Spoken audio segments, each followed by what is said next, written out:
লাগে। ইউনিয়ন পরিষদে গিয়েছিলাম অনুমতি নেওয়ার জন্য। চেয়ারম্যান নাকি ঢাকায় গেছে, আগে তরকারি রান্না করি। মেঘ ভাই একটু হাসেন, না হাসলে ছবি ভালো হবে না। Smile please. কাঠের যে দাম, কুমড়াকে টেবিল বানিয়েছে, নতুন ডাইনিং টেবিল। কেমন হলো টেবিলটা? সকালে উঠছি করলা পাড়তে, এখনো নামতেছি, নামাই শেষ হয় না।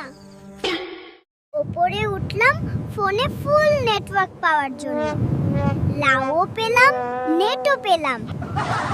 বন্ধুরা, মজার মজার ভিডিও দেখতে আমাদের চ্যানেলটি সাবস্ক্রাইব করে বেল আইকনটি অন করে রাখুন।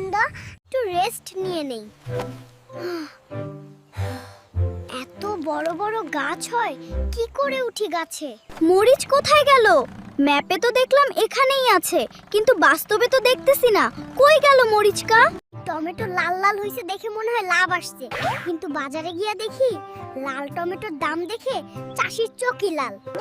এইটা হেলমেট না ভাই, আইডিয়ার নিরাপত্তা। হাসতে হাসতে যদি মাথা ঘোরে, সাবস্ক্রাইব করলেই মাথা ঠিক থাকবে। এই কুমড়া এত হলুদ, দেখলেই মনে হয় সুখ, কিন্তু ওজন দিয়া বিক্রি করলে মুখটা আমার হয় কাল।